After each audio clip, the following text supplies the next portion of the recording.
Hello guys, this is Anne-Marie Arbulawan, and now we were going to discuss and learn the topic, which is the one important history entitled The Cavite Mutiny of 1872.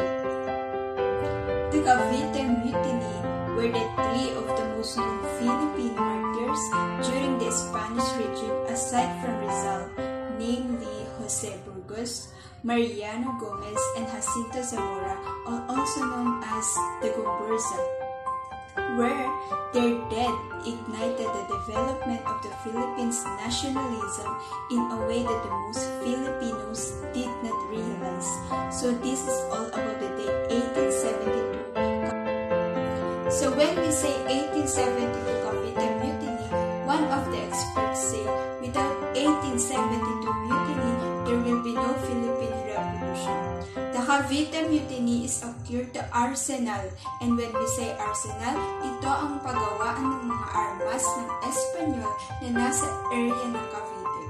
On that day, the mutiny was headed by Francisco Lamadrid with the purpose of voicing but their plight of returning their privilege and not paying taxes and exemption in the colony serving cooperative. And mutiny failed because of the expected reinforcement from Manila did not come. So on that day, from the point of view of the Filipinos, the Spaniards oppressed them again, and they felt that they were deprived of labor and rights and privilege. Well, from the point of view of Spanish, that according to the Governor-General of the Philippines at that time, the Governor-General said he has already fallen asleep in the presence of the uprising of the Filipinos in that case, seems like the Governor-General of the Philippines have already the plan to defeat the government of Spaniards when the battle will not only take place in Cavite but also in Manila.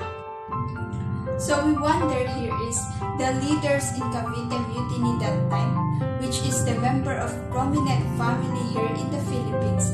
They were exiled to various places or out of the Philippine country, while the soldiers and the victims were killed by them.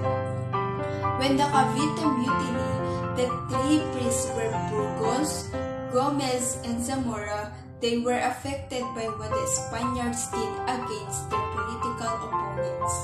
They were think that since ang simbahan at ang estado ay hindi magkahiwalay, the friars used the opportunity to have mutiny in the Cavite to involve the three priests, where these three priests of Filipino, Jose Burgos, Mariano Gomez, and Jacinto Zamora, they are fighting to their rights as priests na magkaroon ng mahalagang tungkulin sa simbahan which is led by them or the Filipino priests.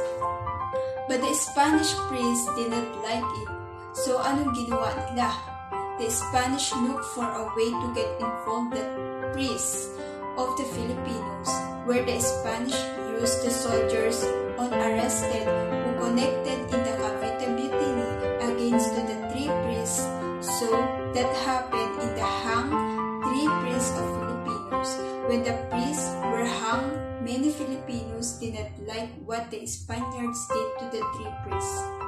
And Jose Rizal is the one who knew injustice in this. On 1872, Jose was young on that time.